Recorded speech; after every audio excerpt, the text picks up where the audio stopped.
একজন ভদ্র মানুষ হন, অভদ্রতার চর্চা বর্জন করুন। আজ আমি আপনাদের সামনে এমন 12টা টিপস বলবো যা আপনি নিজের মধ্যে ধারণ করার ফলে আরো বেটার মানুষ হয়ে উঠতে পারবেন। তো চলুন ভিডিও শুরু করা যাক।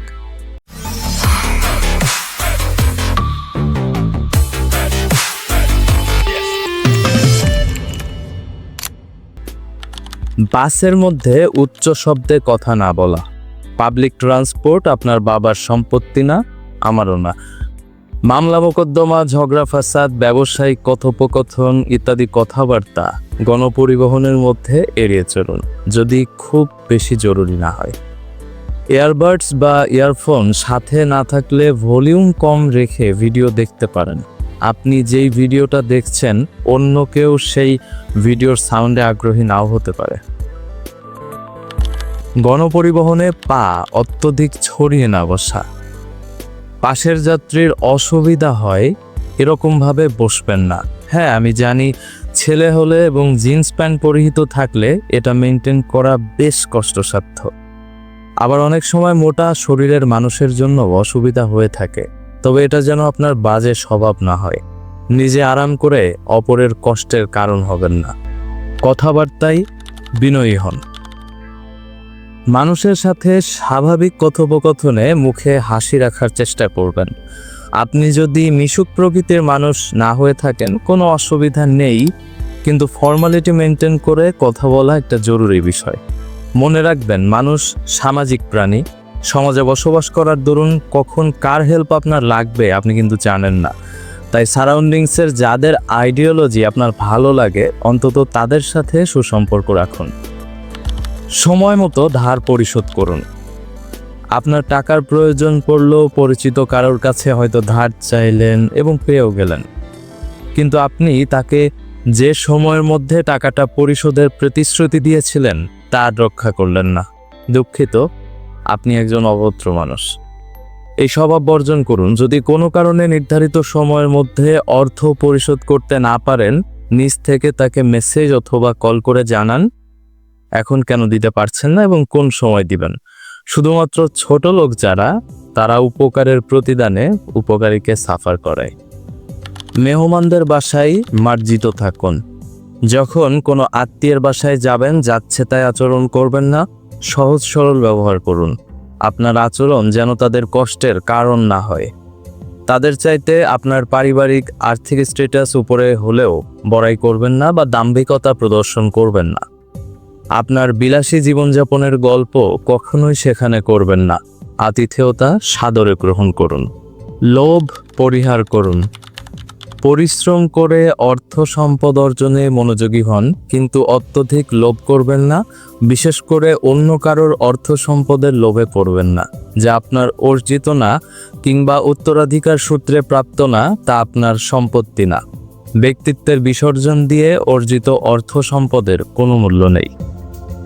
অপরের প্রতি শ্রদ্ধাশীল হন। অন্যের সাথে কথাবার্তায় কাউকে তুচ্ছ-তাচ্ছিল্য করবেন না। অপরের মতামতকে গুরুত্ব দিন। কখনো কখনো মনোযোগ দিয়ে অন্যের কথা শুনুন। এটা খুব সাধারণ একটা ভদ্রতা।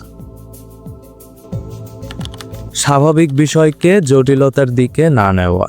হেঁটে যাচ্ছেন, রিকশার চাকায় প্যান্টে একটু ধুলো লাগলো অথবা কেউ অসতর্কতাবশত আপনার জুতার উপর পাড়া দিল, কারো সাথে ছোট্ট একটা ধাক্কা লাগলো। দৈনন্দিন জীবনে আমাদের এরকম কিছু সমস্যার ভিতর দিয়ে প্রতিনিয়তই যাওয়া লাগে। এই সমস্ত ঘটনা যেরূপ আপনার সাথে ঘটে তদ্রূপ কখনো কখনো আপনার মাধ্যমেও ঘটে। এগুলো সাধারণ অনাকাঙ্ক্ষিত ঘটনা। নিজের সাথে ঘটলে, যার মাধ্যমে ঘটলো, সে সরি বললে হাসি দিয়ে পরের বার সতর্ক থাকতে বলেন। যদি আপনি এমন কিছু করে ফেলেন তো নিজে সরি বলে নেন বিনীতভাবে। মনে রাখবেন, তুচ্ছ ঘটনাকে কেন্দ্র করে গালি দেওয়া কিংবা হ্যাডাম দেখানো কোনো আর্ট না। পার্কে এবং পাবলিক প্লেসে শালীনতা বজায় রাখুন। যদি বয়ফ্রেন্ড গার্লফ্রেন্ড একত্রে কোথাও ঘুরতে যান, যেমন পার্কে, তখন অত্যধিক ঘনিষ্ঠ হবেন না। পার্ক আর বেডরুম এক জায়গা না। অথবা যদি গার্লফ্রেন্ডকে নিয়ে রেস্টুরেন্টে খেতে যান, তবে সার্ভ করা খাবারটাই খান, যাকে সাথে করে নিয়ে গেছেন তাকে না। সিরিয়াল মেনটেন করা শিখুন। বিভিন্ন সরকারি সেবা নিতে গেলে সেবা প্রত্যাশীদের আধিক্যের কারণে কর্তৃপক্ষ সিরিয়ালের ব্যবস্থা করে, যেন চলমান কাজটাতে একটা শৃঙ্খলা বজায় থাকে। এখানে অনেকেই তাদের অন্যায় প্রভাব খাটিয়ে নিজে পরে এসেও সিরিয়াল মেনটেন না করে সেবা গ্রহণ করেন। এটা খুবই দৃষ্টিকটু এবং অনুচিত একটা কাজ। আপনি যেহেতু লাইনে থাকা বাকিদের মতো একই কাজের জন্য গেছেন, আপনার উচিত ধৈর্য ধরে বাকিদের মতো একটু অপেক্ষা করা। যত্রতত্র ধূমপান না করা। আমাদের দেশের অধিকাংশ জায়গাতে স্মোকিং জোন নেই।